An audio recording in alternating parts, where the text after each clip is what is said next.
Boa noite a todos, boa noite a todas. Nesta quinta-feira, a Prefeitura de São Sebastião, por meio da Fundação Educacional e Cultural Deodato Santana, a Fundas, realiza o sarau virtual da 37ª edição do concurso de poesia em Obento. Devido à pandemia do novo coronavírus, a apresentação será feita aqui de forma virtual, ao vivo no Facebook da Fundas e do Conselho Municipal de Políticas Públicas Culturais de São Sebastião. Foram mais de 20 poesias inscritas, sendo selecionadas pela comissão julgadora 6 poesias finalistas que serão apresentadas nesta noite. Serão concedidos certificados de participação a todos os inscritos. Além disso, a comissão julgadora classificará as 3 melhores poesias para serem agraciadas com base nos critérios de poesia e interpretação. Será atribuído ao melhor intérprete da noite, escolhidos pela comissão, o certificado de honra ao mérito professor doutor José Machado Rosa, enviado posteriormente pelos Correios, respeitando as determinações sanitárias em razão da pandemia. Logo após o sarau, será exibido um documentário, Memórias Caiçaras, com os convidados de Ana Guitti, integrando a programação da mostra virtual Lab Cultura Caiçara e Tradicional. Enquanto a comissão julgadora escolhe as 3 melhores poesias, exibiremos também um documentário, o vídeo documentário Varal de Peixe. O concurso Inho Bento homenageia o poeta sebastianense Inho Bento, nascido em 1902 no bairro do Pontal da Cruz, e que ainda jovem foi morar em São Paulo.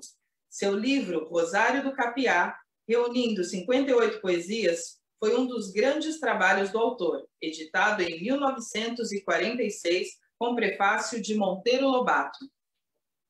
Vamos conhecer agora a comissão julgadora. Gostaria de chamar a Shirley Costa Rodrigues, para que ela se apresente. Boa noite. Boa noite, Shirley, tudo bem? Tudo jóia. Boa noite a todas, a todos. Eu quero parabenizar a Fundas, mais uma vez, por promover esse evento, mesmo em tempos de pandemia, e um evento que já é tão tradicional, né, na nossa cidade e que tanto nos encanta. E também parabenizar aos participantes.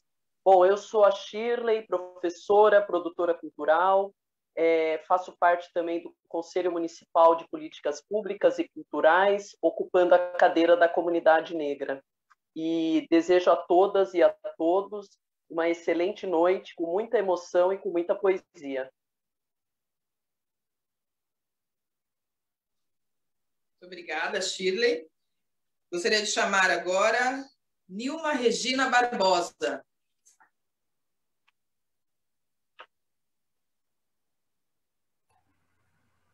Boa noite, Nilma, tudo bem? Boa noite, Lala, tudo bem? Boa noite tudo a bem. todos. É um prazer estar aqui. Parabéns pelo evento, né? Apesar da pandemia, nós estamos aqui. Parabéns a vocês que escreveram a poesia, que não deixam de participar. Isso é muito importante, a gente ter a participação de todos.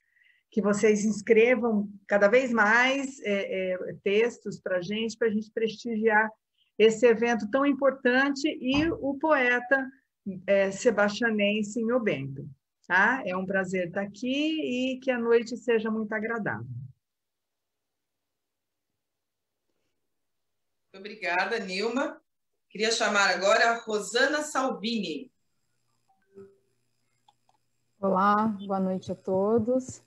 Boa noite, Rosana, tudo bem? Tudo bem? Eu queria, antes de começar, agradecer, me desculpar pelo atraso. Eu estava a trabalho, né, no meu trabalho, então realmente me esforcei ao máximo para chegar no horário, mas não foi possível. Bom, agradecer, né, a presença de todos e mais ainda a participação de vocês. Agradecer o convite também por estar aqui fazendo a seleção, né, de trabalhos tão bonitos.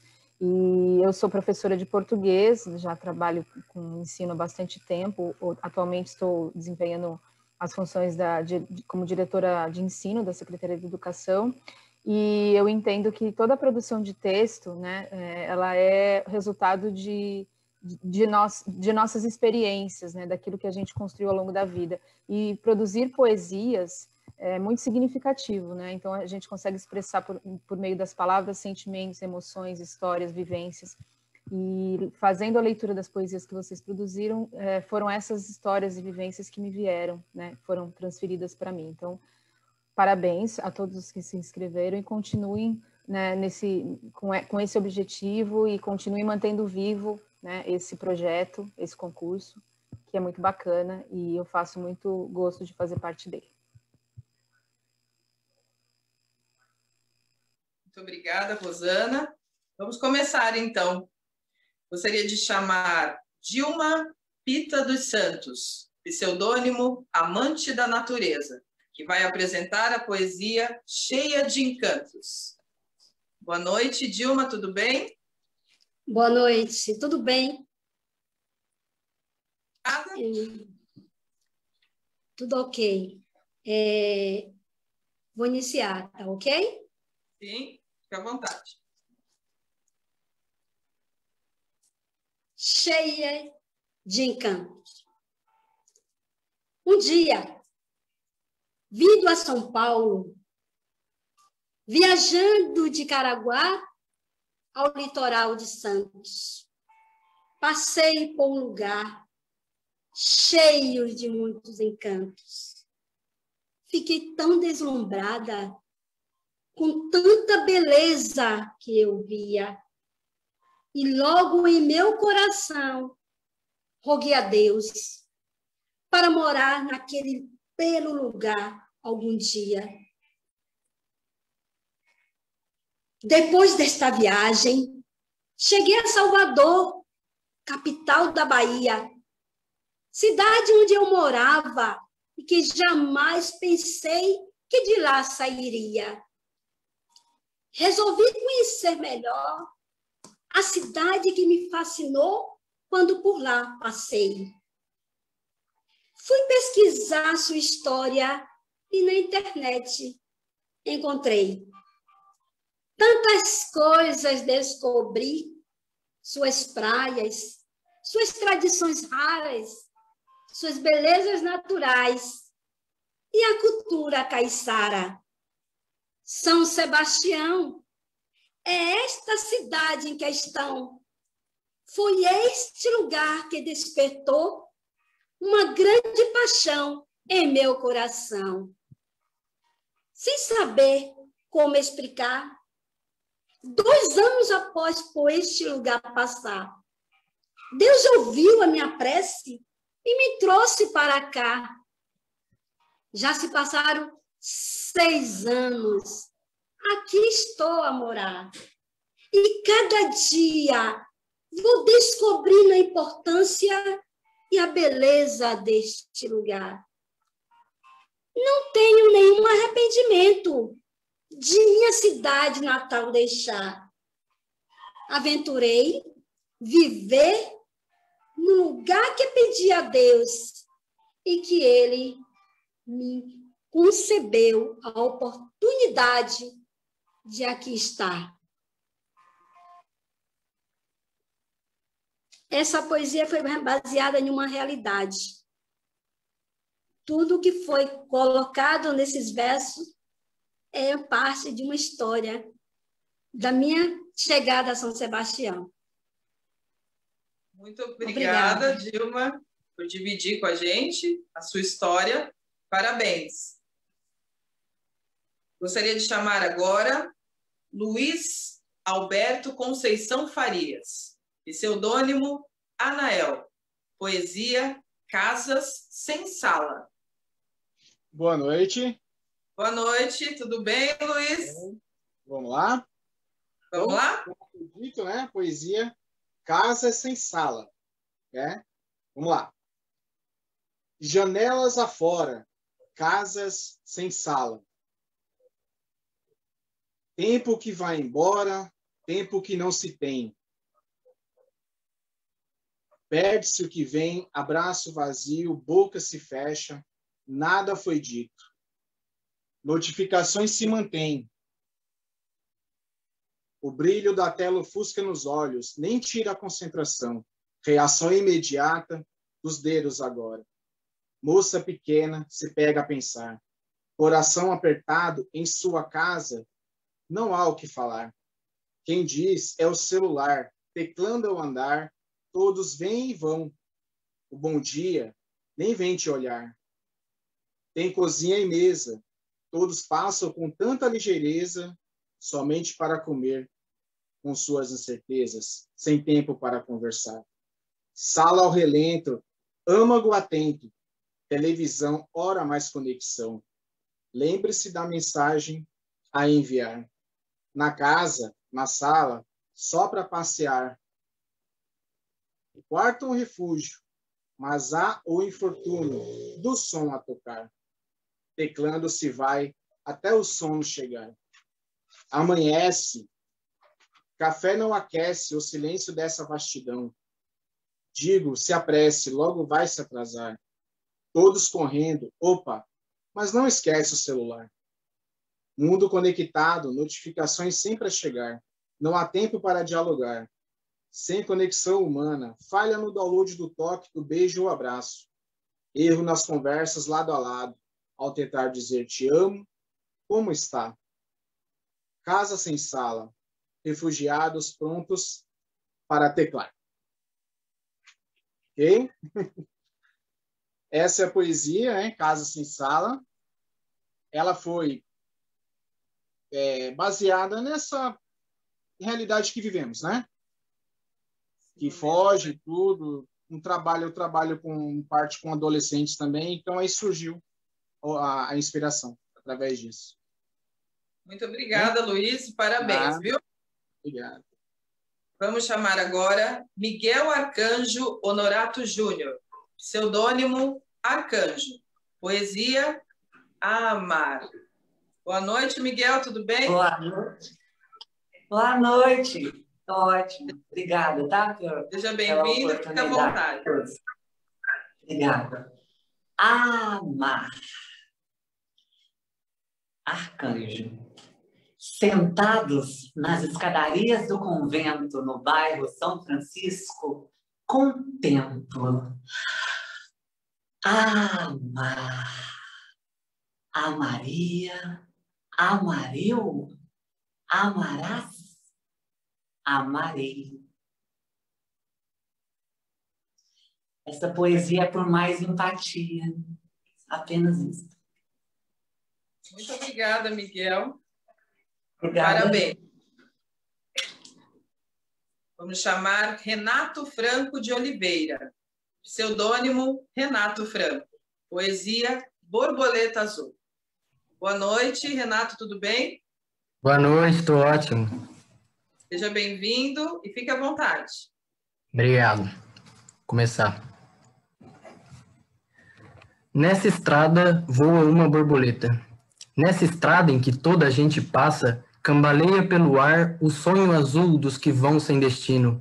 Toda estrada liga dois pontos. Entre a partida e o porvir, há, pela miragem do destino, o vento que cruza a nossa existência. Cruza rasgando pela morbidade das rotinas o corpo que uiva entre o medo e a coragem.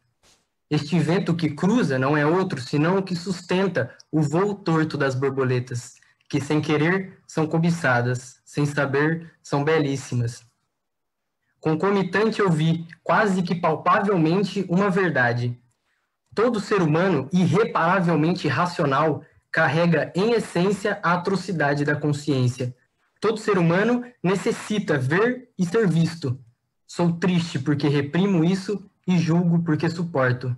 Mas não há nada que vibre em realidade. Vejo as asas azuis da borboleta que batem fugaz sem metafísica. No homem, que o belo só existe em conceito e a cobiça nossa eterna bagagem espiritual, a vaidade se manifesta como um órgão perenemente inflamado.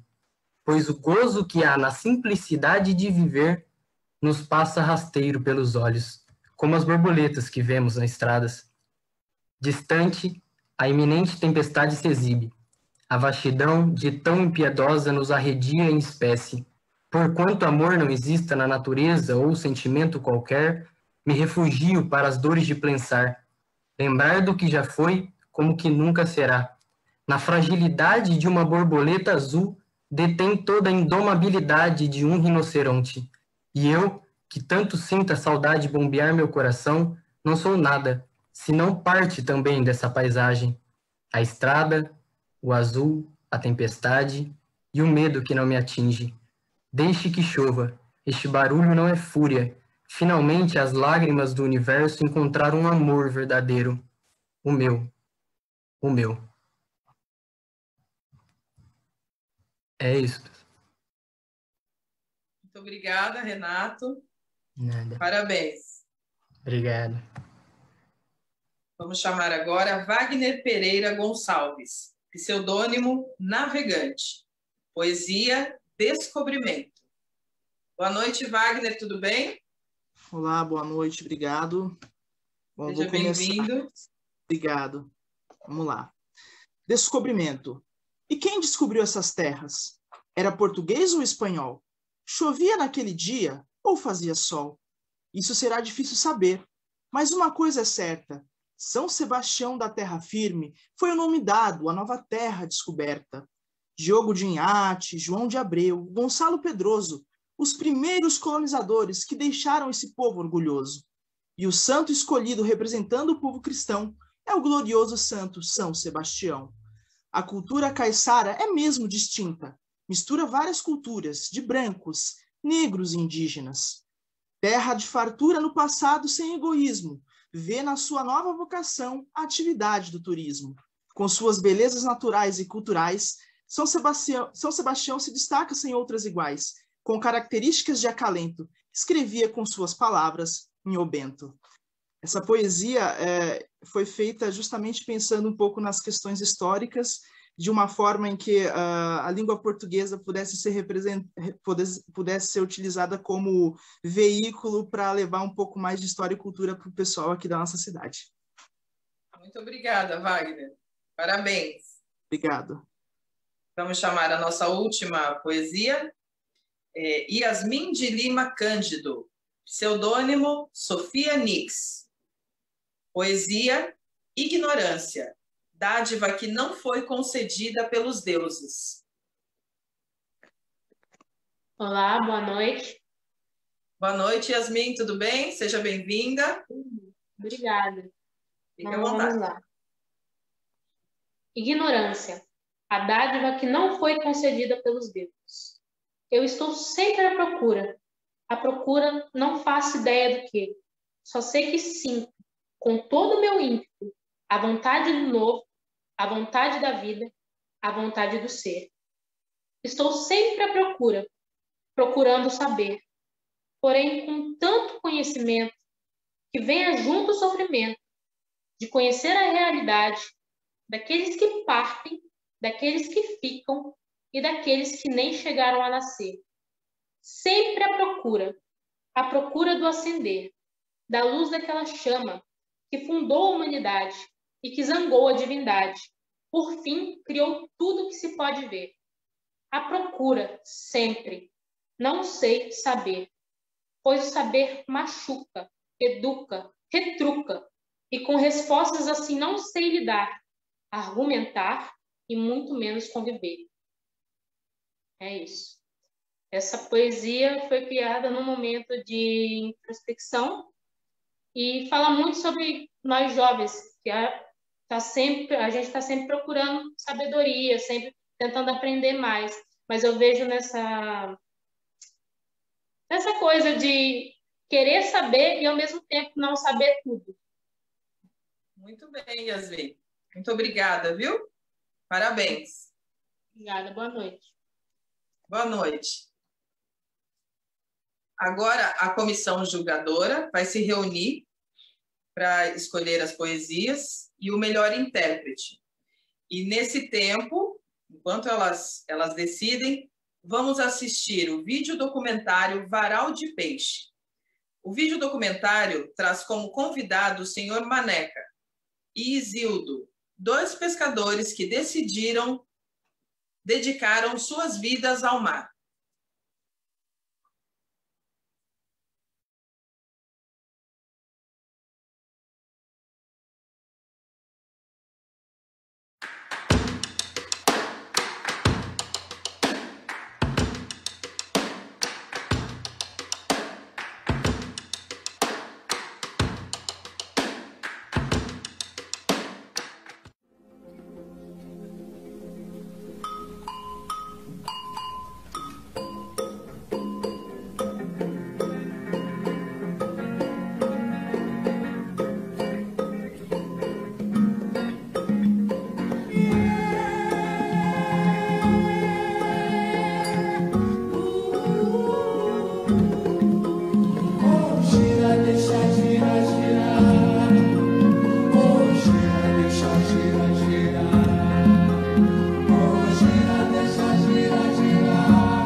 deixa girar, girar. Oh, gira, deixa girar, girar. Sou pescador desde criança. Agora eu saí de casa com idade de 14 anos. Mudou muito, mudou. Vida do Caiçara não é mais aquela não. O pescador se junta mais numa... Aqui em terra mora tudo espalhado, então não... A comunidade pescador é mais lá em peixaria, cooperativa, no pier, né? Que hoje tem o pier. Morava um aqui, morava outro lá em cima, outro lá em cima, tudo família, né? Velho olha assim, ó, aí é maior temporal. Tem uma frase assim que ser pescador era praga de mãe, né? Porque, não sabe fazer nada, não aprende uma profissão, então vai pescar. Que pescar era fácil, né? Na época era fácil. Quando eu era pequeno, quando eu era criança, era fácil pescar. Hoje é que está difícil. A pesca está mais difícil de achar. Não passo um dia, mesmo não trabalhando, eu não passo um dia sem ver o mar. Todo santo dia eu vou na praia. A não ser que esteja chovendo muito, uma coisa assim, que não deixe sair de casa, né? Mas todo dia a gente hoje ainda foi correr 3 praias. Eu e ela. Passamos por 3 praias, fomos voltando pela praia e a caminhada do dia é pé na areia. Né? Pé na areia, pé dentro d'água. O mar foi minha vida, sempre fez e faz parte da minha vida. Aqui não saía para lugar nenhum. São Paulo. Eu prefiro ficar por aqui mesmo. Se eu pudesse, estava lá, sair daí. A mãe da gente cozinhava na lenha. Carregava a roupa, a balde de roupa na cabeça para ir lavar aqui lá embaixo no rio. Hoje tem torneira, tem diabo, pode secar, ninguém quer nada. A ferramenta mesmo é só essas 2 aqui. São 3 tipos de tamanho de agulha. Hoje a gente compra, antigamente era assim, ó, filma ali, ó. Era feito à mão. Isso aí é feito artesanato, ó, artesanalmente. Ó. Olha, eu faço os balainhos, o camarão, né? Faço peixe, palha, sabe? Peixe assim. Se você passar numa loja dessa aí, você acha para vender. Fruteira. Tem muito pescador mentiroso, porque fala que vai chover, não chove droga nenhuma. Aí o outro fica com medo, não quer ir para o mar. Ele é bom. É igual o vento, né? Quando lá é aquele ar quente, aí ele fica meio assustado. Fala, não vou pescar não, de repente cai um vento aí, arrema aí. E dá para conhecer também, até você conhece. Se o ar está quente, você já sabe que alguma coisa vai dar. Um vento, uma coisa. Tudo assim. Porque hoje tem muita aparelhagem, né? Eu mesmo lá fora, arrastado no camarão, olhava aqui pro morro aqui. Estava ficando preto, falei, o quê? Vou botar a rede pra dentro. Cair no mundo, vou ficar aqui esperando que a morte tem. Quantos catarinenses não morreram aqui? Vai morrer com a mãe de uma ideia já. Tem que respeitar o lugar certo que você vai trabalhar com isso. Se você vai largar uma rede boiada, tem um lugar exato. Não pode ser em qualquer lugar. Não pode, porque se matar uma tartaruga dessa aí. Essa rede ela tem 12 metros, que isso aqui é a medida que hoje a ambiental exige, né? Não pode passar de 12 metros de tamanho. E essa aqui tem 12 metros de tralha, 12 metros de tralha. Essa aqui é a malha mínima, que a malha 15 milímetros, que ela dá 26 milímetros de espessura da malha. O mínimo é 24. O mínimo que é aceitável para a rede de arrasto é 24 milímetros, essa aqui dá 26. Essa parte azul, né? A parte branca dá mais, dá 30, eu acho, mais ou menos 30. Qualquer coisa de ruim que acontece no mar, a culpa é do pescador, porque o pessoal, sei lá, a mídia, né, o turismo, vê um cara com uma vara na mão, com uma linha na mão lá na beira do mar, chama aquilo de pescador, e não é um passatempo para ele e ele leva o nome de pescador. Então se ele faz alguma coisa errada, é o pescador que fez, ó, viu o pescador lá fazendo isso, e no fim o cara nem é pescador, né? Eu entendo como pescador mesmo, é um cara que nem eu, que vive exclusivamente da pesca. Eu sempre vivi única e exclusivamente da pesca, e hoje ainda vivo, né? Sou aposentado pela pesca. Ainda vivo da pesca porque eu confecciono rede, faço o meu trabalho ainda em prol da pesca, né? Circulou na internet ainda essa semana um barco lá na Barra de Santos, fora da Barra de Santos, vocês tomaram conhecimento disso, que tirou num lanço 500 kg de lixo. Praia Grande, Barra de Santos, São Vicente, naquela região ali.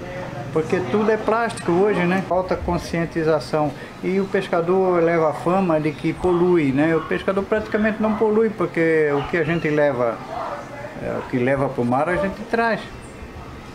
O que leva, que joga lá é turista, porque a gente acha, muita vez no arrasto uma rede dessa, vinha com litro de uísque vazio, garrafa de cerveja, de bebida, de tudo quanto é espécie, coisa que o pescador não leva para o mar, né? A gente tinha um projeto aí que trazia o lixo que pegava, a gente trazia e guardava na... Mas aí faltou um tipo de coleta, né? Faltava coleta, até uma época queriam chamar a polícia pra gente, porque o lixo que a gente deixava numa bombona lá na beira da praia ficava fedendo e que juntava a mosca. Mas era uma maneira de trazer o lixo de volta. Aí o pessoal abandonou essa parte por causa disso, né? Faltava um projeto em terra para reciclar aquele lixo que a gente trazia, ou então dar um fim justo para ele. Veio um pessoal de turismo, aqui o pessoal aluga muita escuna, né, para o turista pescar. E limparam um peixe e jogaram na praia, as vísceras do peixe, e fizeram uma reportagem dizendo que foi o pescador que jogou. Aí foram tirar limpo, não era pescador nada, era, bom, é pescador em termo, né, aquele pescador que vai pescar de linha. Vem lá de São Paulo, de São José, não sei de onde, de qualquer lugar vem, né? O direito é esse, de ir e vir, e o mar também é um lugar público. Só que ele devia, qualquer coisa, não presta não, joga fora, joga no mar. Tem essa, né? Não quero isso não, joga na água. Aquela canoa, ela saía daqui, de trás da ilha, passava atrás da ilha, a pessoa tinha peixe seco, e ia embora para Santa Remo. Vendia em Santo, no entreposto, lá vendia. Aí de lá você trazia para cá o sal, querosene, o sal, o resto podia tudo fora. Levava peixe seco, banana para vender, farinha, tudo isso. Aí vendia tudo. Aí chegava no entreposto, encostava a canoa grande. Quando tinha vento daqui de fora, ia com o pano. Aí chegava lá, quando não tinha, era no remo, de lá pra cá. E aí, não era só uma canoa não, canoa do Batuba, de lá de Angra do Reis, aí saíam tudo a remo pra São. Vendia tudo. Cadê a farinha? Vender farinha, vendia tudo. Lá pra nós era o peixe com farinha, era a melhor comida que tinha. Feijãozinho, arroz também não, lá não pode plantar arroz porque não nascia, mas peixinho com farinha, banana verde, que é o azul marinho que fala, né? Então é com isso que eu fui criado. Outra coisa eu não podia trazer, sabe por quê? Porque aqui colhia feijão, colhia tudo, tinha tudo. Porco, você olhava, o chiqueiro estava amontoado. Carne não precisava de carne. Bom, tem tudo lá, cara. Hoje ainda tem, mas só não tem mais porque os caras não querem plantar, mas o terreno é o mesmo. Se eles quiserem trabalhar, eles vão ter a mesma fartura que a gente tinha, mas não querem trabalhar.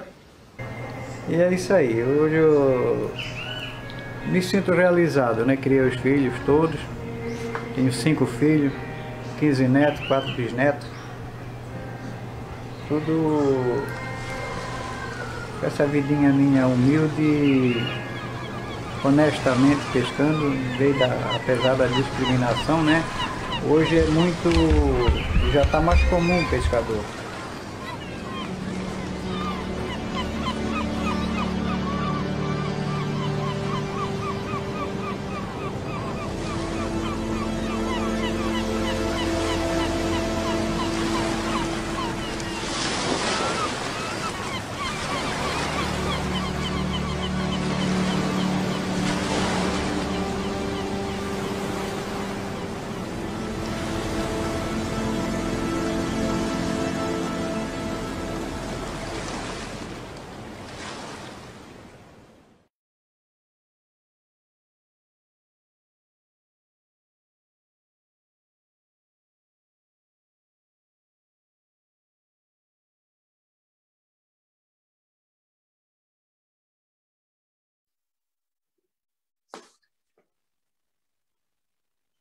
Esse vídeo documentário, Varal de Peixe, ele faz parte, está integrado, né, na programação da Mostra Virtual Lab Cultura Caiçara e Tradicional, composto por trabalhos artísticos contemplados pela Lei Emergencial Aldir Blanc.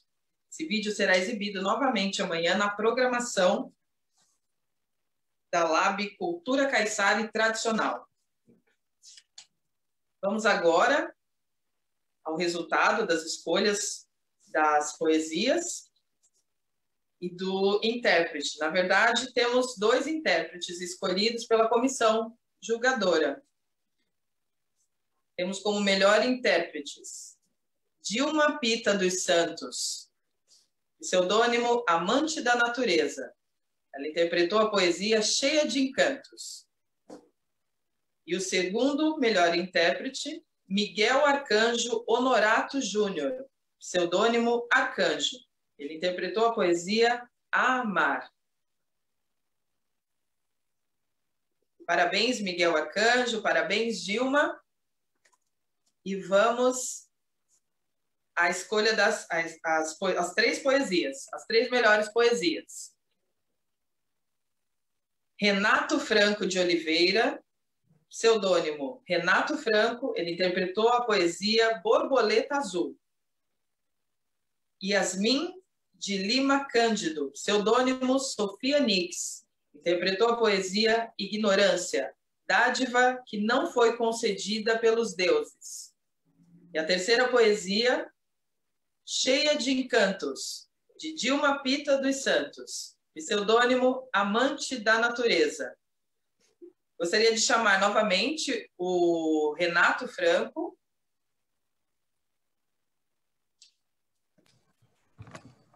Olá, Renato. Oi. Parabéns.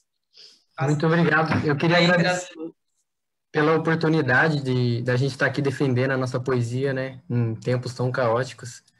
E todo mundo deu uma brechinha depois do poema sobre como era o poema. Eu fiquei em déficit aí, só queria falar que esse poema foi feito quando eu decidi viajar. Eu fui fazer um mochilão, viajar de carona pela América Latina, e eu estava no interior de São Paulo, pedindo carona na estrada, no meio do nada, quando eu vi a borboleta azul, e aí surgiu a poesia, né? Era isso, era só para explicar o surgimento da poesia.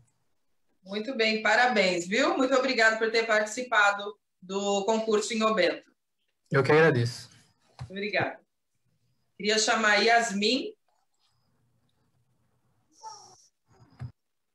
Oi, boa noite. Boa noite, Yasmin, parabéns. Obrigada. Está entre as 3 poesias. Quer falar mais alguma coisa?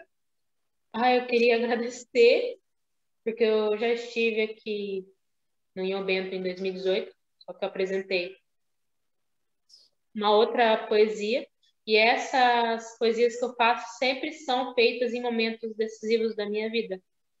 Então, essa foi muito especial para mim, igual a outra, Flor Proibida. Então, agradeço pela oportunidade de eu mostrar um pouco de mim aqui. Muito obrigada por dividir com a gente. Parabéns, viu? Obrigada. Queria chamar agora a Dilma Pita dos Santos, que está entre as 3 melhores poesias, e também como melhor intérprete. Oi. Oi, Dilma, parabéns. Obrigada. Eu só tenho a agradecer pela oportunidade e dizer que, quando eu vi o concurso, eu imaginei que essa minha história deveria ser dita, ser falada e ser colocada em poesia. E aí eu coloquei, porque foi uma experiência muito boa. Eu quero agradecer a vocês, agradecer a oportunidade e que todas as pessoas que aqui chegam em São Sebastião, elas possam desfrutar dessa beleza que a gente tem aqui, com responsabilidade, conservando e mantendo a natureza, porque o que desperta mesmo nossa cidade é esse mar, esse verde. Tudo isso, eu tenho tudo isso em Salvador, porque eu sou de lá. Mas São Sebastião me cativou e me trouxe para cá. Obrigada. Obrigada a você, Dilma. Queria chamar agora o Miguel Arcanjo, que foi escolhido também como melhor intérprete. Oi, gente, muito obrigada, viu? Obrigado mesmo por tudo. Vocês Parabéns, são demais. Obrigada pela oportunidade de poder expressar um pouquinho da minha arte também. Eu adoro. Esse período de pandemia está fazendo a gente refletir muito. Gratidão a todos que participaram. Parabéns para todos que as melhores poesias. A Dilma, minha aluna. Olha! Ai, morrendo de saudade dos meus alunos. Pelo menos é uma forma da gente expressar um pouquinho do nosso carinho pela arte e mostrar que a arte é viva também aqui no município de São Sebastião. Parabéns a todos os envolvidos. Parabéns a você, Lala, linda. Obrigada. Beijo, Miguel. Muito obrigada, parabéns. Queria parabenizar todos que se inscreveram, né? Agradecer. E as 6 poesias que foram interpretadas hoje, elas serão publicadas posteriormente na antologia do Inho Bento.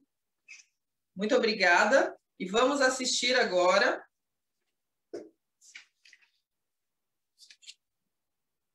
ao documentário Memórias Caiçaras, com convidados de Ana Guitti. Memórias Caiçaras é o registro da história de São Sebastião, contada através da visão caiçara, como uma cápsula do tempo, que visa preservar essas memórias para que, no futuro, possamos retornar às nossas raízes e honrarmos a todos que dão vida a essa cidade.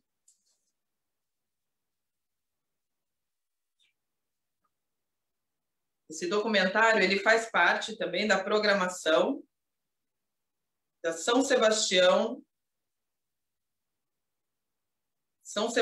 Lab Cultura, Mostra Virtual Lab Cultura Caiçara e Tradicional.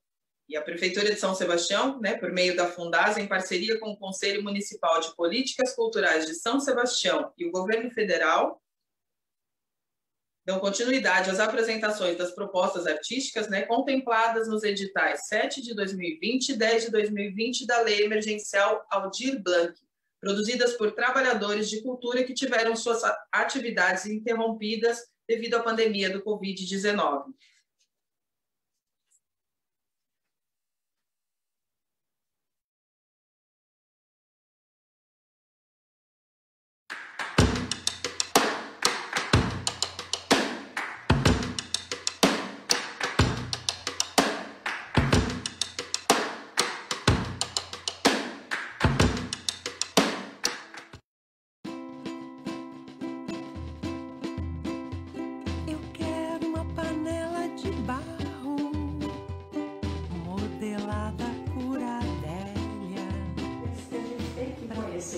Se a gente não conhece a história, a gente não tem alicerce enquanto ser humano, enquanto cidadão, e conhecer a história de base daquilo que você faz e daquilo que você vive tem uma importância subliminar mesmo, muito importante. Aqui tem uma frase que norteia muito o nosso trabalho, que é: estão indo embora os idosos e estão indo com eles todas as suas memórias. E os novos que vão chegando não ficam sabendo da missa, o terço, uma história. Nesse momento que eu percebi o quanto é importante você estar ligado às suas raízes. Quem assim, busca a história e resgatar a história para as próximas gerações, é um trabalho que assim, a gente sabe que existe um começo, mas que não existe um fim. Foi o dia que eu encontrei a mim mesmo. Foi o dia que eu me encontrei com o meu caiçara interior. Eu faço parte de um patrimônio caiçara.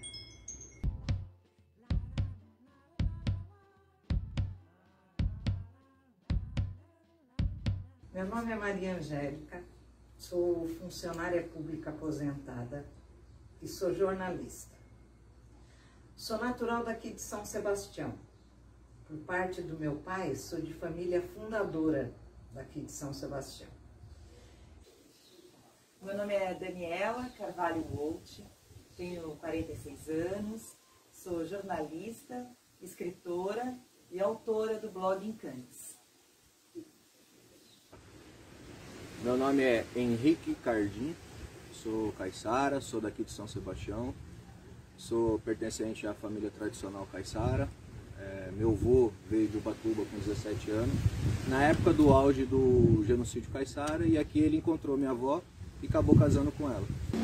Bom, meu nome é Maria Aparecida Ivanov, as pessoas me conhecem por Cida Ivanov ou Cida do Barro ou Cida da Cerâmica, já tenho todos esses 3 apelidos.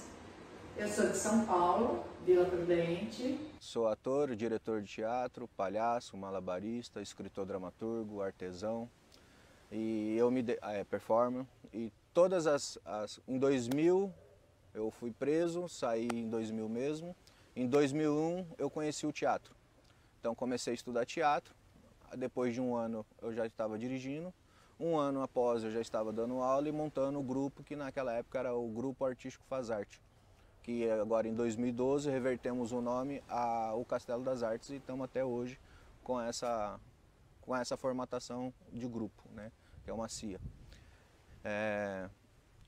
Tudo que eu estudo voltado às artes, eu uso ela como uma ferramenta válida de fazer uma divulgação da cultura tradicional caiçara, né? Porque por mais que eu sou caiçara, eu não vivo dos ofícios da cultura caiçara. Eu não vivo da pesca, eu não vivo do artesanato, eu vivo da arte. Mas eu tenho como meu principal, vamos dizer, principal fixação é falar do meu próprio povo. Então, quando eu fui estudar performance, eu criei performance falando do caiçara. Fui aprender contação de história, fui fazer contação de história caiçara. Fui aprender teatro, fiz peças falando do teatro. Fui estudar circo, acabei criando um circo caiçara. Então, tudo que eu aprendo, eu uso em favor da divulgação e a promoção da cultura caiçara. Eu hoje faço as panelas, panela, assadeira, moringa, filtro, vaso, né? Tenho um composto de peças aqui tradicionais, faço também um pouquinho de cerâmica contemporânea e tudo com o ceramista chama a técnica que eu uso, os ceramistas formados, né? Catedráticos, de técnica de biscoito, que é a primeira queima. Então eu queimo até 800 graus para que você possa usar a minha panela na chama do seu fogão e fazer uma peixada, uma galinhada ou o que for, sem ter problema com ela. Tá? Eu também descobri, através do trabalho com o barro, que ele é terapêutico. Então, trabalhar com barro na psicoterapia é você ressignificar o seu mundo interior. E aí eu apresentei propostas e projetos e hoje eu também trabalho na área de saúde mental, nos 2 CAPs, e na APAI, com os usuários da instituição. Então eu tenho esses 3 momentos durante a minha semana e finais de semana, e todos eles são ligados ao barro. Eu me dedico, enquanto eu tiver ar nos pulmões, de poder estar divulgando a cultura, tanto para turista, tanto para as pessoas que moram aqui na cidade, até mesmo para caiçaras, porque tem caiçara novo que não sabe o que é um covo, não sabe o que é um balaio. Então eu divulgo, né, a cultura caiçara através das minhas expressões artísticas.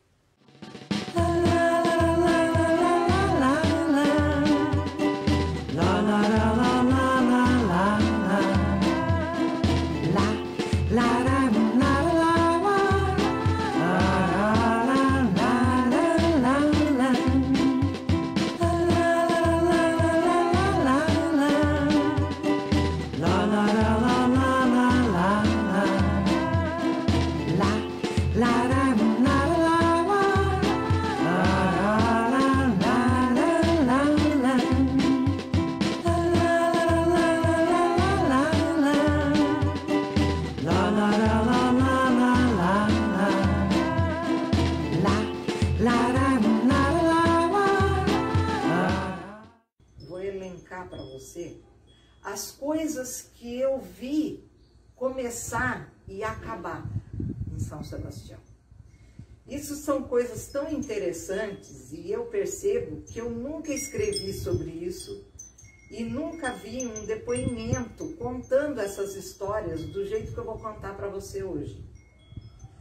Então eu quero começar falando uma coisa que é do tempo que os estados eram províncias.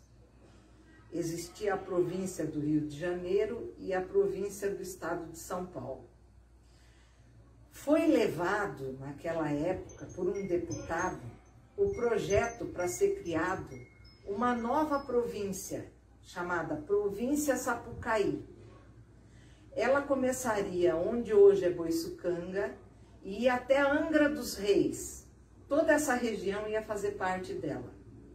Depois ela seguia pelo Brasil adentro, pegando uma parte do estado de São Paulo e uma parte do Rio de Janeiro, e entrava por Minas Gerais e encostava lá no Mato Grosso. Então essa província, chamada Província Sapucaí, na verdade ficou no papel e nunca aconteceu. Esse novo estado não existiu. Mas as pessoas falam até hoje, esse porto era para ser de Minas Gerais, porque naquela época eles pensavam em escoar por aqui as riquezas de Minas. Por isso que as pessoas têm isso na lembrança. São Sebastião é uma das cidades mais antigas do Brasil, né? Ela foi descoberta em 1502. Então, foi descoberta, mas ela ficou aí mais de muito tempo até que começasse a realmente se formar uma vila, até porque a questão é que aqui existiam tribos indígenas muito violentas, que tudo que era construído eles realmente não deixavam prosperar. Então demorou ainda um tempo para ter uma comunidade aqui, um vilarejo. Mas a nossa Câmara é de 1636. Segundo os registros históricos da cidade, minha família está aqui desde 1580, quando logo começou a formação da cidade. Muitas pessoas acham que o Pontal da Cruz tem a ver com a lenda da cruz que está lá na pedra. Segundo os registros históricos, não. Tem a ver com o nome de Benedito Manuel Alves da Cruz, que era o dono daquele trecho, que é até a terceira rua do Pontal para trás. Que, segundo os registros históricos, ele é o nosso primogênito, é o primeiro membro da família que chegou aqui em 1580. Aí de lá veio crescendo, e eu cheguei aí em São Sebastião em 1980. Praticamente a história da minha família seria, a grosso modo, essa. A Câmara, para quem não sabe, entre os três poderes, é o mais antigo aqui, que não só em São Sebastião, mas no Brasil, era o sistema dos portugueses era parlamentar, era um sistema parlamentarista. Então, onde eram fundadas as cidades, o primeiro órgão fundado, administrativo, era a Câmara. A Câmara tinha o poder de executar obras, de julgar e fazer as leis, de legislar. Depois, então, é que foram dividindo esses poderes. A nossa Câmara, ela é de 1636. Então, é uma Câmara muito antiga. É uma cidade que conheceu momentos de grande desenvolvimento e outros momentos de estagnação, e que levou muitos jovens a mudar de São Sebastião, a ir morar em outras cidades em busca de emprego, estudos. Então, se a gente começar a contar aquela história da cidade, voltando lá atrás, no passado, nós temos hoje, ainda temos hoje o terceiro porto com maior calado natural. E durante muito tempo, esse porto, ele foi responsável pelo desenvolvimento econômico da cidade. Então, aqui paravam assim, os barcos a vapor, eles eram abastecidos com as bananas que vinham lá da fazenda dos ingleses. E, enfim, aqui era um porto muito movimentado. Até que veio uma decisão e que começou a impedir esse tipo de economia, que isso continuasse a acontecer. E aí o porto passou essa movimentação passou para o Porto de Santos. Isso foi assim, um abalo tremendo para a economia da cidade, né? Foi um primeiro abalo, diria. Bom, São Sebastião, a partir disso, ela entrou num declínio econômico muito grande. Como eu falei, né, muitos jovens acabaram tendo que se mudar daqui para poder estudar, continuar os estudos, não tinha emprego. Então, durante assim, a década de 40, 50, era uma cidade, era um vilarejo, era uma cidade muito pequena, muito provinciana, poucos moradores. Depois, olha, estrada de ferro. Quantas estradas de ferro era para ter em São Sebastião? Eu escrevi sobre isso com uma amiga minha chamada Janete Ribeiro, nessa revista aqui, ó, Revista Igarati, São Sebastião, Caminhos pelo Tempo. Aqui nós falamos, ó, ferrovia, o sonho sempre distante. Então, a primeira ferrovia foi proposta em 1892. A seguinte, em 1896. Depois, o porto começou a ser construído em 1939. Então, em 1940, outra ferrovia foi proposta para ser construída. E na década de 60, uma ferrovia foi proposta para ser construída. E eu cheguei a conhecer a planta dessa ferrovia. O Dr. Remo, que era engenheiro da prefeitura, que foi meu chefe, ele tinha a planta dessa ferrovia. Eu cheguei a ver. Os trens iam fazer a manobra onde hoje é a Praia Grande, lá a Praia dos Trabalhadores. Os trens iam fazer a manobra lá. Foi outra coisa que ficou no papel e nunca saiu. Nessa ferrovia, chegaram a começar a construir essa ferrovia. Ela ia vir de Taubaté para cá. Ia descer em Ubatuba e depois ia vir por perto do mar até chegar aqui no porto. E ela foi construída até o alto da serra. Existe essa ferrovia lá. Só que na hora de descer a serra, o investimento era muito grande e pararam a obra. Mas essa ferrovia está lá no meio da mata. Ela existe. Então, todas essas ferrovias que não aconteceram. Aí, estradas. Nós temos hoje a estrada Tamoios, que chega aqui no litoral, e aqui em São Sebastião a SP-55, que é Manuel Hipólito do Rego. Mas aqui foi construído o trajeto de uma estrada chamada Estrada Dória, que foi muito usada na época dos escravos, porque levavam os escravos que chegavam pelo mar aqui para ser vendido no Vale do Paraíba através dessa estrada. Hoje em dia ela ainda é usada clandestinamente, porque roubam o carro e levam lá para destruir o carro para vender as peças. Esse traçado dessa estrada ainda existe. Houve também uma estrada que ia vir do Vale do Paraíba em direção descendo a Serra do Mar, que chamaram de Estrada do Sol, porque ela vinha em direção ao sol. Não saiu do papel. E aconteceu também a BR-101, que era uma estrada que ia sair do Rio de Janeiro e ia até Santos. Ela ia passar por aqui e ia até Santos. A estrada parou em Caraguatatuba. E aqui nas nossas matas foram construídos viadutos e tudo, e a estrada nunca passou. O viaduto está lá abandonado na mata. Então, e essas são estradas que não aconteceram. 3 estradas que não aconteceram. Depois aconteceu um fato muito interessante na Petrobras aqui em São Sebastião. A partir da década de 60, quando instalou aqui o terminal marítimo, né, o Almirante Barroso, aí São Sebastião reviveu já um outro período, né? Porque em 1961 começou a ser construída a Petrobras. E em 73, o general Ernesto Geisel era presidente da Petrobras. Depois de 74 a 79, ele foi presidente do país. Então, eu não sei quando, nessa época, se ele era presidente da Petrobras ou presidente do Brasil, ele veio visitar a Petrobras aqui em São Sebastião.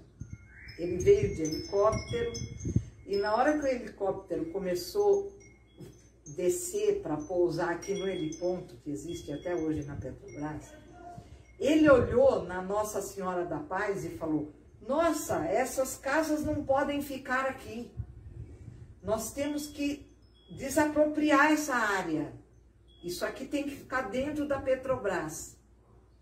Essa área pegava do despachante Pombo aqui até a rodoviária. Ele chegou a falar assim: nós temos que fechar esse dente.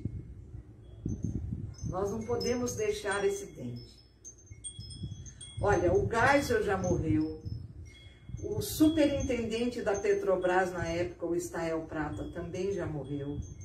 Mas aquilo, na época, criou o maior carnaval aqui em São Sebastião, porque muita gente tinha terreno por aqui e queria vender, e as pessoas falavam: não, eu não vou comprar, porque a Petrobras vai desapropriar. Já passou todos esses anos e a Vila Amélia continua aqui. A Nossa Senhora da Paz continua no mesmo lugar. Veio o período de desenvolvimento. Muitos jovens acabaram voltando para a cidade, para trabalhar no terminal. A maioria já está hoje aposentado, aqueles que não saíram, né, em busca de, sei lá, de outros rumos. Grande parte daquela primeira leva hoje já se aposentou. Mas aí foi um momento também de desenvolvimento da cidade, quando chegou aqui o terminal marítimo. Então, a evolução, ela traz... Eu sempre brinco com isso, a evolução, ela estraga a tradição. Então, as coisas, quando querem evoluir, mas não pensam só na questão do dinheiro, eles saem atropelando a tradição. A gente viu a nossa tradição se acabando, foi com esse papo de evolução. Vamos evoluir São Sebastião.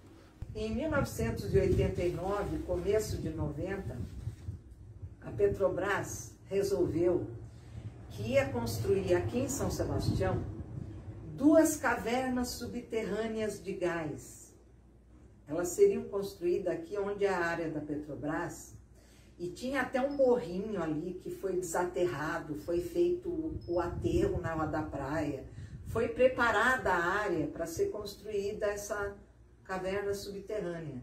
Na verdade, seriam 2 cavernas subterrâneas. Um negócio grandioso. A profundidade dessa caverna era um prédio de 30 andares. Era enorme o negócio. E houve uma mobilização em São Sebastião, o pessoal fez até camiseta, caverna não.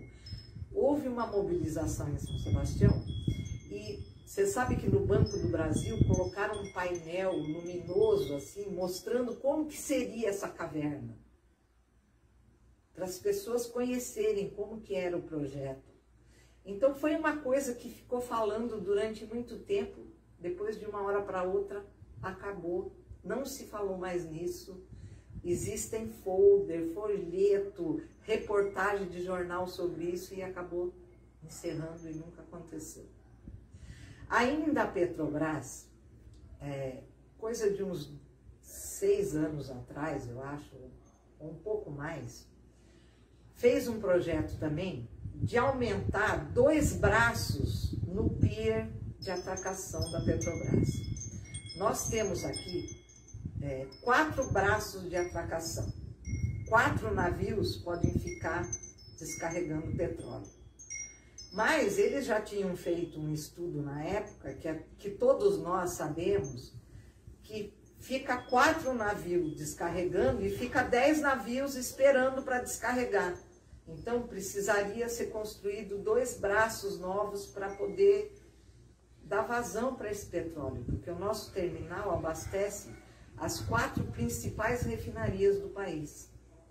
Então foi feito o projeto, eu conheci esse projeto, tem folheto, folder, a imprensa falou sobre isso, de repente passou, nunca mais se ouviu falar. Então, isso. Depois, o Paulo Julião foi prefeito em São Sebastião. Aí ele inventou que queria fazer uma marina no aterro que tinha na Rua da Praia. Ainda não tinha aquela praça, Era só o aterro do morro que tinham aterrado. Você está entendendo? Aí ele, não, eu vou fazer uma marina, eu vou fazer uma marina. Fez um concurso de projeto de marina. Alguns arquitetos participaram. Um projeto foi premiado, arrumaram um prêmio de 30 mil, 60 mil, 40 mil, não sei quantos mil reais para dar para esse cara que teve o projeto premiado. E esse projeto nunca saiu do papel. Depois de um tempo, entrou o Juan na prefeitura. Aí ele falava, eu vou fazer na Praia Grande o maior centro de diversão náutico do Brasil. Vai ter eu até escrevi aqui, uma tirolesa, que vai ser a maior tirolesa do Brasil. Fez projeto, também não deu em nada. Os tempos continuaram, né? E aí São Sebastião passou a receber os royalties da Petrobras. Esse também foi um outro boom econômico da cidade. Quando a cidade começou a receber esse recurso, ela de repente se viu assim, uma cidade muito rica. O recurso que no início a cidade se viu rica, hoje a cidade já não tem essa mesma expectativa, né? Falta recursos para investir em obras, por exemplo. Quando nós fizemos o curso, Dona Adélia era presente durante o curso, mas nós tivemos 2 outras ceramistas que auxiliaram.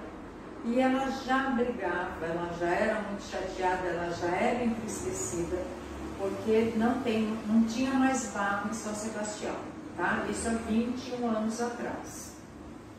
Mas depois, pesquisando, eu fiz umas descobertas de reportagens e de estudos feitos por outras pessoas caiçaras, né? Tipo a Rosângela da Ressurreição, que escreveu Caiçara, né? Uma transformação de um povo a partir da chegada da Petrobras. E isso, a inexistência ou a dificuldade de adquirir a ferramenta base para nossas peças, que é o barro, né? A matéria-prima, já existe desde 1972, né? Hoje não temos mais aqui, né? Temos alguns locais que têm argila boa para se trabalhar, mas são todos locais de preservação, área de preservação ambiental. Então, não é possível que se extraia. Normalmente é leito de rio, né? Alguns barrancos próximos aos rios. Na impossibilidade da extração, quando eu fiz o curso, nós coletamos um pouco da matéria-prima que a Dona Adélia usava e coletamos a mesma tipo de matéria-prima das olarias em Paraibuna e foi feita uma análise no Senai Mário Amato para trabalhar com uma matéria-prima, uma argila ou um barro, né, que é a mesma coisa, muito similar, para poder ter um produto muito similar. É muito similar, mas tem um acabamento diferenciado, que é uma argila mais fina, menos arenosa, mas a gente consegue obter o mesmo resultado, né? Então, eu compro a minha argila já há 21 anos na mesma olaria. Eles abrem a boca e falam assim, o desenvolvimento, isso é bom para a cidade. É bom para quem? Sempre eu pergunto isso, porque vieram com a abertura da rodovia, o que nós ganhamos com isso? Um monte de gente que veio de fora, que passaram a língua, né, o famoso moleque no povo caiçara. A minha família, por exemplo, perdeu terras nessa época. Hoje eu moro de aluguel num terreno que já foi da minha família, que foi tomada no 71, há muitos anos atrás, né? Então, abriu a rodovia, legal, vai chegar o progresso. Aí chegavam os caras de São Paulo, perguntando do documento e o caiçara resolvia tudo no fio do bigode. Para quem não sabe, né, se eu fosse casar com a minha esposa, um dos pais iria dar a terra para a gente morar. Como que seria essa terra? Ele falaria assim, ó, dessa cerca até lá o morão, lá perto do rio até o pé da jaca, o pé de jaca até o pé de jambo, e do jambo cerca aqui de novo é o terreno de vocês. Todo mundo sabia que o terreno era meu e dela, que foi dado por pelo meu pai ou pelo pai da minha esposa. Isso era no Bigode. Quando abriu a rodovia, começou a chegar pessoas para cá e a gente não tinha instrução jurídica nenhuma. Falaram assim, os documentos da terra não tem, então sai que agora a terra é minha, porque eu tenho documento. Mandavam fazer documento lá em cima e tomavam documento dos caiçara. Então, isso é uma das evoluções que São Sebastião ganhou. É igual, eu tenho um rádio lá em casa, que é um rádio que é desde a época que os antigos falam que os caras chegavam aqui e trocavam por um pedação de terra por um radinho de pilha. Eu tenho um radinho desse lá em casa, para guardar de lembrança. Aí tem a Petrobras, comeu-se o centro da cidade inteira. O centro da cidade não tem pra onde expandir, porque a Petrobras pega aí uma faixa de 70%, 60% de todo o território da região central. Aí fala, trabalho, vai ser bom, que vai dar emprego. Emprego para quem? Porque a maioria que eu conheço não está trabalhando lá dentro. A maioria que eu vejo trabalhando veio de fora, com as empresas. Então, evolução para quem? Então eu sempre vejo com mau olhar, porque falam que a cidade é histórica, que a cidade tem que evoluir, mas a gente não tem tratamento de esgoto, o esgoto vai direto para o mar, e eu pago pelo esgoto. Então a evolução, eu particularmente, Henrique, Cardim, Caiçara, se eu pudesse voltar no tempo e nascesse mais anos atrás, eu teria nascido. Eu gostaria de ter nascido na década de 20, na década de 30, na década de 40, antes dessas evoluções todas chegarem em São Sebastião. Porque aí a gente podia dormir com as portas abertas, eu poderia dormir num banco da praça, que quem passasse ali me visse, me pegava no colo, me levava para casa. Então, são coisas que vão acontecendo no papel e depois não acontecem na realidade. Mas a minha infância mesmo não foi. A única lembrança que eu tenho de pequeno aqui no litoral foi quando eu fui aprender a nadar na Praia de Deodato, quando eu aprendi a pescar siri na Praia de Deodato. Quando eu era pequeno, aqui na Praia do Porto Grande, eu saí aqui da Vila Amélia, que a gente é, no caso eu sou da Vila Amélia, né, da Nossa Senhora da Paz. Eu saía daqui para ir para a escola, que era ali no antigo Sene. Eu saía andando aqui pela praia e eu via as tartaruguinhas saindo da areia e indo para o mar. Ali onde é o Hotel Porto Grande tinha uma cerca viva, cheia de pé de amora. Então eu comia amora, inclusive sou viciado em amora até hoje por causa disso. Eu vim para cá em 92, para uma coisa nada a ver com cerâmica. Eu vim sócia de um cunhado, de uma sociedade que não deu certo. Passamos por diversas situações, né, bem complexas, e finalmente eu fui parar na praça de artesanato, fazendo macramê, trabalhando o artesanato, mais artesanato mesmo, que não industrianato. E aí eu conheci o Sebrae com uma proposta de constituição de cooperativa. Para isso nós fizemos um curso de cooperativismo e a ideia do Sebrae era, a intenção, né, para um projeto chamado Arte que Vale, unir esforços com artesãos que quisessem aprender a técnica da Dona Adélia, de construção de peças com técnica indígena, caiçara. Porque Dona Adélia já estava bem idosa, bem doente, adoecida, ela já estava cega de uma vista, então já tinha a saúde bem prejudicada até pela vida, né? Mãe de 11 filhos, fazendo panela para ajudar no orçamento de casa, não só panela, peças, né, de barro, mas conhecida como paneleira. E aí o Sebrae nesse projeto resgatava, era a palavra utilizada naquele momento, resgatava esse conhecimento e repassava para outras pessoas que tinham interesse. Então, na época, eu fui uma dessas pessoas interessadas. Fim do curso, nós montamos uma cooperativa, constituímos uma cooperativa, que dissolveu-se por N coisas, né, N dificuldades humanas, né, de entendimento do que era um processo de cooperativismo, como funcionava e como deveria ser. E eu sigo até hoje, né, brigando para manter essa tradição conhecida. Por quê? Porque eu entendo que é muito importante que nós conheçamos nossas raízes. Eu não sou caiçara, mas eu sou brasileira. E a técnica de fazer panela não é caiçara, é indígena. Logo, eu descendo dos nossos primeiros habitantes.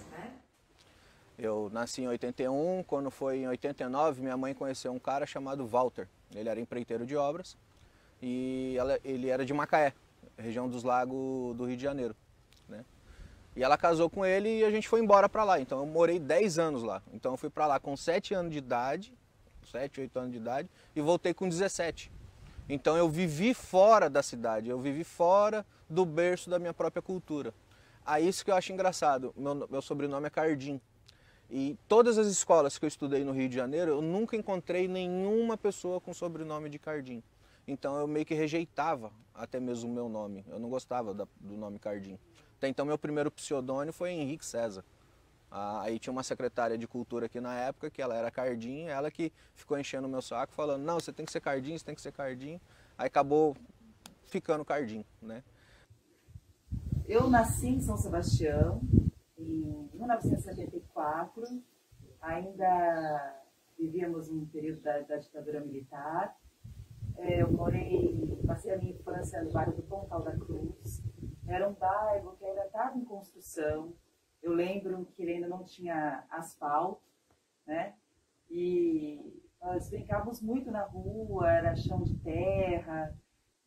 O bairro tem um morro e nós subíamos o morro. Era muito livre, era uma infância muito livre. Como a nossa casa era uma casa pequena, então nós vivíamos assim, sempre com os colegas, brincando de pega-pega, esconde-esconde. Quando chovia, eu lembro que eu morava perto de uma escola e nós pulávamos o muro à noite, entrávamos na quadra, jogávamos sabão em pó, ficávamos brincando de escorregar.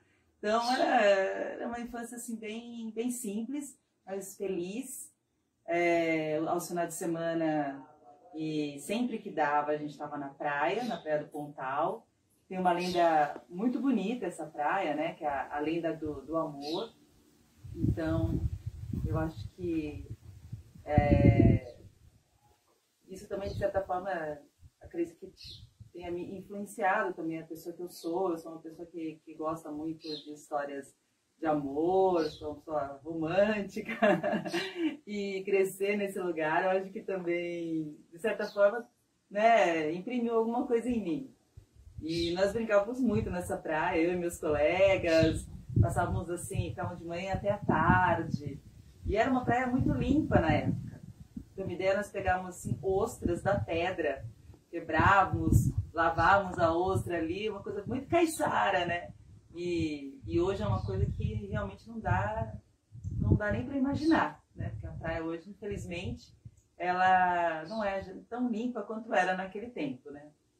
Mas a minha infância mesmo foi beco, favela, tiroteio, droga. Então eu tive uma outra criação. Quando eu voltei para cá, eu ainda me sentia deslocado. Eu me sentia uma pessoa estranha no mundo, quando eu morava no Rio. Quando eu vim para cá e comecei a estudar teatro, que a minha professora na época falou, a gente vai precisar falar do caiçara, porque em março é o mês do caiçara, a gente vai criar uma peça falando do caiçara. Então eu tive que fazer laboratório e aprender sobre a cultura caiçara. Foi onde a gente foi pro Bonete. E lá eu conheci a dona finada Nelly, que eu lembro até hoje ela gritando no quintal dela, ela falando com o Jair, que é o filho dela, o Jairzinho, né? Seu Jair também, que Deus o tenha, que os dois já são falecidos. Ela, ô, me decora, desgraçado, olha, tu vem tomar café, que tu vai acabar de acordar. Aquilo me arrepiou, cara, do pé à cabeça, eu comecei a chorar. Naquele dia eu não entendi o que tinha acontecido. Agora que passou 2 décadas, que eu comecei a analisar, foi o dia que eu encontrei a mim mesmo. Foi o dia que eu me encontrei com o meu caiçara interior. Mas quando eu fiz aquela apresentação, eu me encontrei como pessoa, é como se algo tivesse ligado dentro de mim. De lá para cá já, foi incontáveis apresentações. Tenho mais de 1000 apresentações nas costas, 33 obras já lançadas no mercado. E estamos aí lançando mais 2 aí, com fé em Deus, esse ano ainda. Então, eu vou começar a contar aqui um pouquinho sobre como foi que eu acabei me envolvendo em diversos projetos ligados à cultura e principalmente à cultura caiçara, né? Quando eu era mais jovem, meu sonho era ir embora de São Sebastião, morar numa grande capital, sonhava em trabalhar num jornal, rádio, TV, mas jamais imaginei que eu voltaria para a minha cidade. E é o que eu falo, às vezes aquilo que a gente tem em abundância, a gente não valoriza, precisa sair para poder dar valor, né? E foi o que aconteceu comigo. Eu fui estudar em São Paulo, me formei, trabalhei durante 10 anos em outras cidades. E depois de 10 anos eu retornei para cá com os meus filhos, já com 2 filhos, casado. E eu vim numa situação muito, muito difícil, né? Eu vim desempregada, o meu marido também, nós dois assim para recomeçar. E foi nesse momento que eu percebi o quanto é importante você estar ligado às suas raízes, sabe? Porque quando eu cheguei aqui, apesar de eu ter permanecido durante 10 anos morando em outra cidade, eu fui muito acolhida. As pessoas sabiam quem eu era, sabiam quem eram os meus pais, os meus amigos de escola, eles me reconheciam, eles demonstravam alegria quando me encontravam. E isso, assim, foi uma forma muito... aqueceu demais, assim, o meu coração. Eu me senti muito acolhida.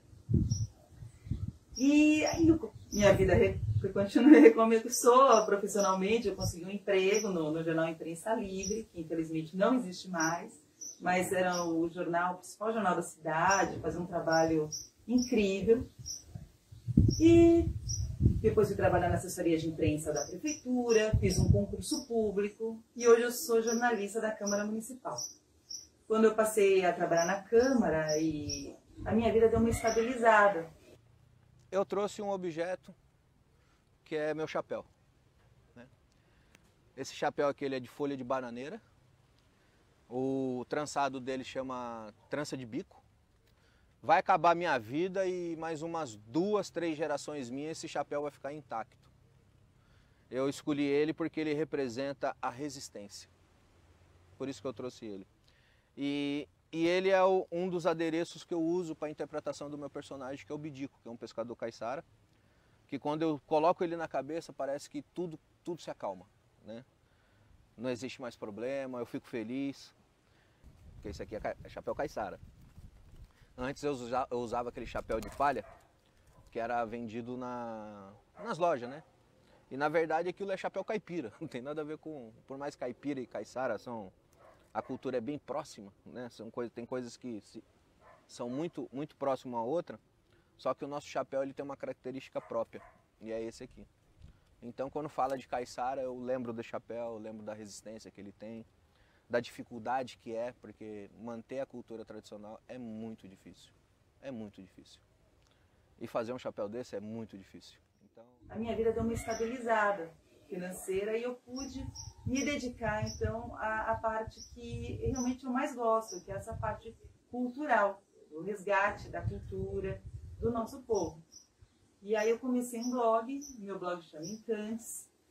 Nesse blog eu escrevo crônicas, inspiradas no meu dia a dia, nas minhas memórias, vivências.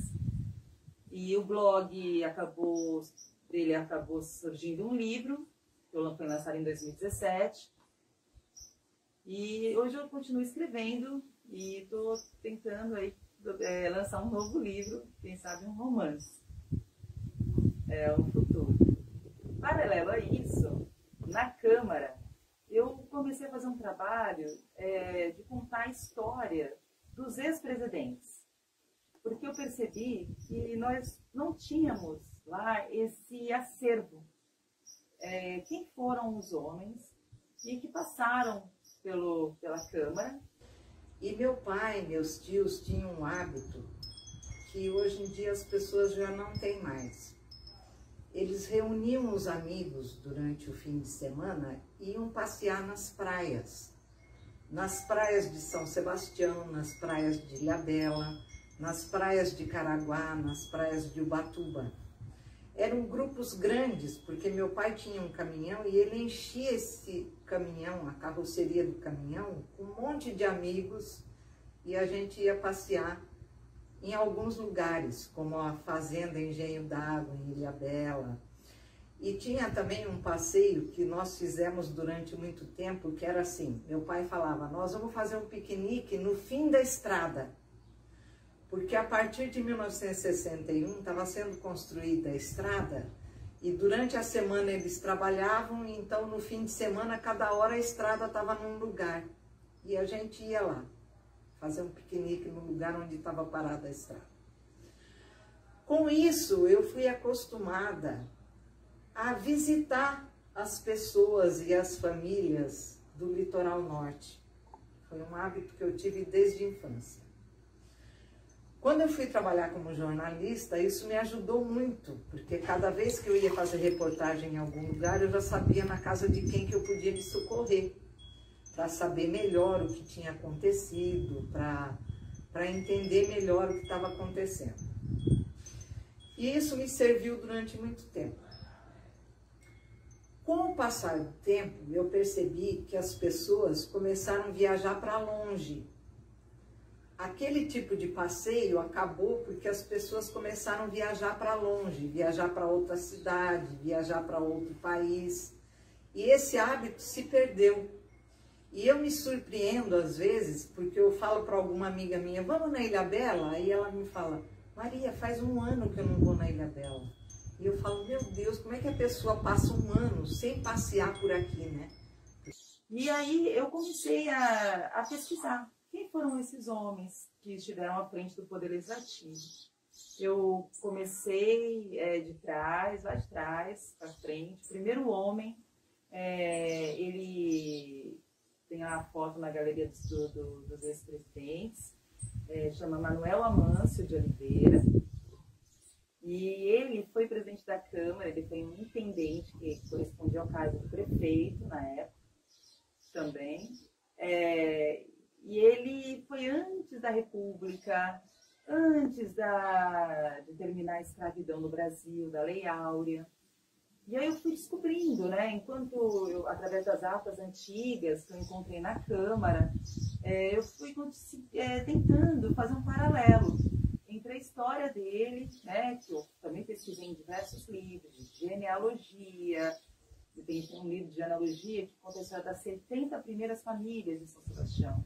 Então, através dos sobrenomes, eu fui buscando, né? Então, eu fui, assim, tentando costurando essa história entre quem ele era e em que contexto que ele legislou, como que era a cidade naquela época, como as pessoas viviam, as preocupações do povo. Fui em busca de fotos. Então, é um trabalho assim que deu uma alegria muito grande. E nós terminamos do Manuel Amâncio, e assim eu fui contando a história de cada um deles e divulgando na rede social da Câmara e do Arquivo Público, né, da Câmara também. E eu percebi o quanto isso agradava as pessoas, o quanto isso chegou até a emocionar as famílias, porque tinha netos, assim, sabe, que eles até desconheciam a história dos seus avós, e eles não sabiam o quanto de coisa que esses homens, né, haviam feito na época deles, quanto eles tinham sido importantes. E me deu muito prazer, muita alegria poder levar esse conhecimento para as famílias. Ainda é um projeto que ainda está em andamento, ele não foi concluído. E você sabe, eu acho que ele nunca vai ser concluído, porque as pessoas que podiam realmente contar essa história, infelizmente, já partiram há muito tempo, né? Então, é uma história que vai estar sempre em construção. Cada vez que chega um fato novo, a gente vai alterando, vai acrescentando. Nesse meio tempo, a gente acabou descobrindo a história de um ex-presidente, que a foto, inclusive, não estava nem na galeria. Então, não existia nenhuma... Foi uma descoberta, realmente, que a gente fez através da documentação, dos papéis. E foi bacana isso, porque hoje a gente ainda está em busca da foto dele, a gente não conseguiu. Então, mas a gente acredita que isso ainda vai acontecer, né? Porque olaria, Dona Adélia coletava a argila dela, ela não, né? Os filhos, os amigos dos filhos, de vez em quando eles vêm aqui, eles contam muitas histórias muito legais. Eles iam de balde buscar argila ali no Portal da Olaria. O Portal da Olaria era um bairro onde se fabricava tijolos e telhas, tá? Então a argila era extraída dali. O que aconteceu? Com a vinda da Petrobras, a gente não tem que negar o progresso, né? A gente tem que se adaptar ao progresso. E a cultura, ela aconteceu dessa maneira. Ela foi se adaptando ao progresso, principalmente a cultura de base de matérias-primas que são da natureza, teve que acontecer uma adaptação para que não se perdesse. O caso da argila. Quando a Petrobras chegou, ela se instalou e São Sebastião povoou, né? Um povoamento rápido, desordenado, e os locais de extração de argila, hoje, desde aquela época, foram construídas casas, e aí ficou impossível da coleta da argila, tá? A queima, também eu faço uma queima diferenciada, a Dona Adélia fazia uma queima a lenha, que já de um forno mais contemporâneo, construído por um sobrinho dela, se não me engano. E não era um forno tradicional indígena, mas um forno já contemporâneo, de a lenha. Como eu não tenho meu espaço próprio, né, ainda moro em espaços de aluguel. O meu forno é a gás. Tá? Então, de todos os fornos contemporâneos, o forno a gás é o que menos lesa a natureza e que me dá um resultado bacana para as queimas. Tenho ele já há 20 anos. Ele é muito legal, porque ele é móvel, entendeu? Aí o dono da casa pediu essa casa, eu tenho que mudar. Eu desmonto o forno, encaixoto, levo e remonto num outro lugar. Então, um forno que me atende muito bem mesmo. Então, o que mudou da época da Dona Adélia, das paneleiras de 1906, da Rua do Fogo, de tudo isso que acontecia aqui no bairro, que devia ser lindo, né? Eu vivo essa história através da leitura, né? E quando eu estou trabalhando com o barro, eu tento vivenciá-la aqui na minha parte lúdica. E o que mudou foi isso, que eu não uso argila daqui, e o meu forno não é a lenha. É uma coisa que eu gostaria muito, de ter um forno a lenha. É o meu objetivo para continuar esse trabalho. Uma vez eu fui na Câmara Municipal fazer um discurso falando sobre cultura. Eu falei assim para os vereadores, eu quero minha cidade de volta. Com o tempo, a gente está perdendo a nossa cidade. Eu saio, final de semana, por exemplo, eu não encontro as pessoas. Parece que eu sou o turista na cidade. A cidade, nos seus últimos 10 anos, 20 anos, ela mudou muito rápido. A ponto da gente não encontrar os nossos pares no meio da rua. Cada vez mais chegam pessoas de outros estados para cá, dos municípios. Eu acho que é uma coisa importante essa mistura de cultura, mas também ela acaba tirando um pouco da personalidade da cidade, né? A personalidade dessa caiçara. A gente hoje já tem medo de dormir com as portas abertas. Quando eu era criança, a gente dormia com as portas, com as janelas abertas. Os pais não tinham preocupação que a gente ficasse até tarde na rua. Uma coisa que eu lembro também, e eu sinto falta, é essa proximidade com a comunidade, sabe? Do bairro. Por exemplo, hoje eu chego na minha casa, eu entro com meu carro na garagem, eu não tenho contato nenhum com os meus vizinhos. Mal sei o nome dos meus vizinhos aqui, tirando um ou outro. Antigamente, a gente passava as noites sentado nas cadeiras de praia, nas calçadas, os pais conversando com os amigos, e nós éramos crianças brincando Então, a gente tinha essa convivência, sabia quem eram os nossos vizinhos. Então, hoje a gente já não, infelizmente, nós perdemos isso, né? Então, acho que é mais ou menos isso. Meu avô mesmo, até a década de 80 e pouco, meu avô tomava as cajibrinas, ficava bêbado, o povo catava meu avô e levava para casa. Hoje você não pode dormir na rua. Hoje você não pode dormir com a janela aberta numa noite que esteja quente, por exemplo. Hoje, depois de 20 anos, o Caiçara tem um olhar mais carinhoso para a minha pessoa. Porque ele sempre foi uma coisa muito estranha, sabe? Que, como assim que uma Ivanov faz panela de barro? Isso é cultura caiçara, ela não podia nunca estar fazendo. Eu cansei de ouvir esse tipo de frase, né? E não vou dizer, eles estão errados, não é isso. Mas nenhum caiçara faz. Porque nós moramos num lugar privilegiado, com paisagens belíssimas.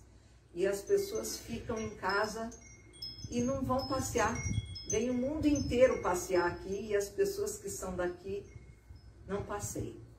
O trabalho da história, de quem assim, busca a história e resgatar a história para as próximas gerações, é um trabalho que assim, a gente sabe que existe um começo, mas que não existe um fim.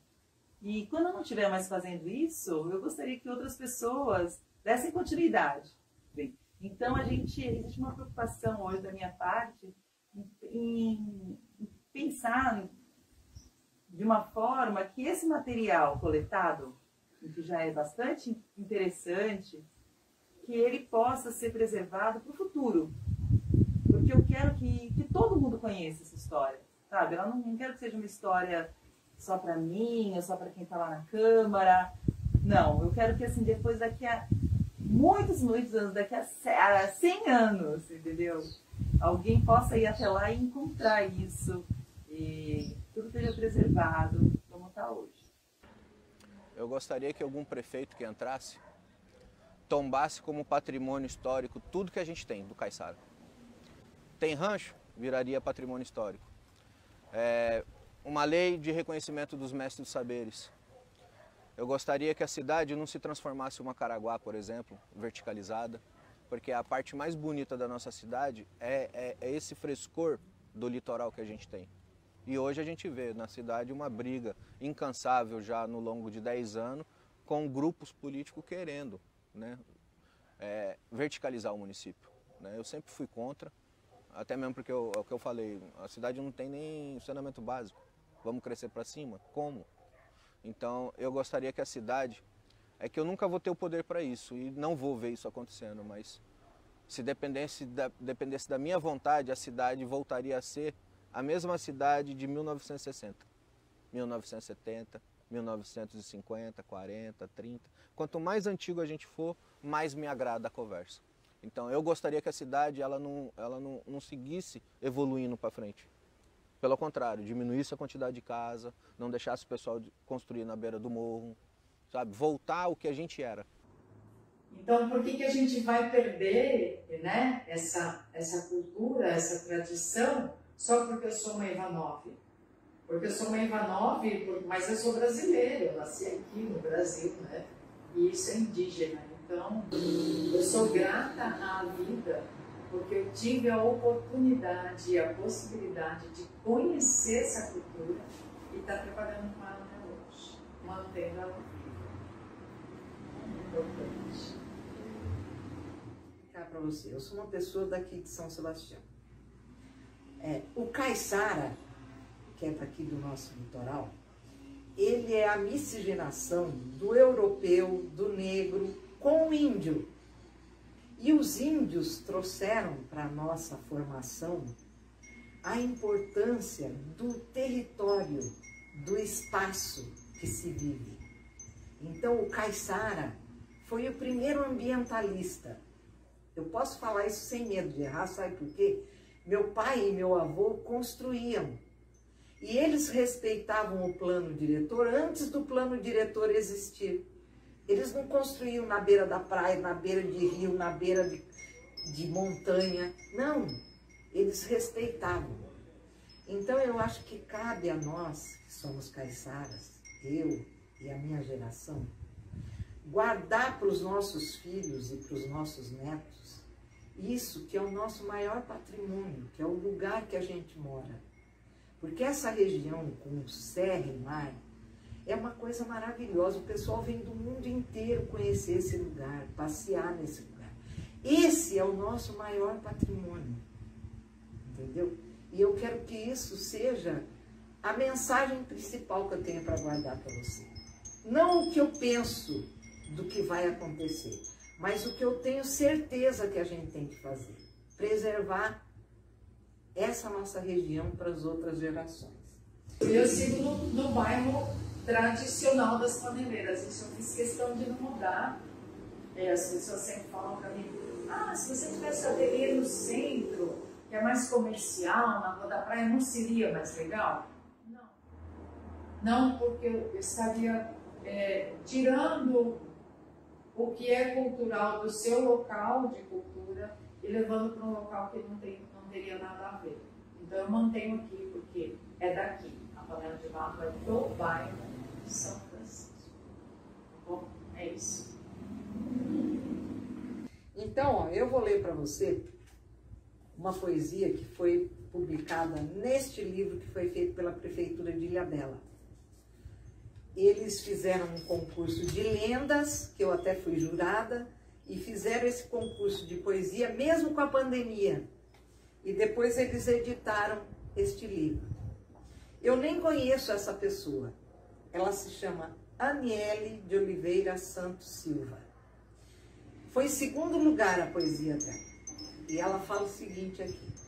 Caiçara. Caiçara não é cerca, mas protege.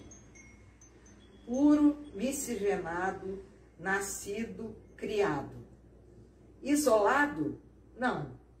Elemento dessa biodiversidade. Do jeito que é o sal ou o baibi altaneiro. Seu umbigo enterrado sob a goteira, no barro, de onde tomou forma, para dar voz à natureza desta terra, dádiva de um ser em sua simplicidade. Então, ela fala aqui o que eu realmente acho. Eu não sou uma pessoa. Eu sou a Cachoeira da Água Branca, eu sou a Ilha de Toque-Toque, eu sou o guapuruvu que floresce lá na serra, eu sou aquela tartaruga que brinca comigo na hora que eu vou lá na praia. Eu não sou uma pessoa, eu faço parte de um patrimônio caiçara. Eu quero uma panela de barro modelada por Adélia pra fazê-lo lá no bafo que eu aprendi com a Deda. Eu quero uma panela de barro modelada por Adélia pra fazê-lo lá no bafo que eu aprendi com a Deda. E assim vou ficando pelo bairro, que aqui alguma coisa me diz. No meio dos barquinhos coloridos, acho até que eu posso ser feliz. E o sol nascendo atrás da ilha, o coração bate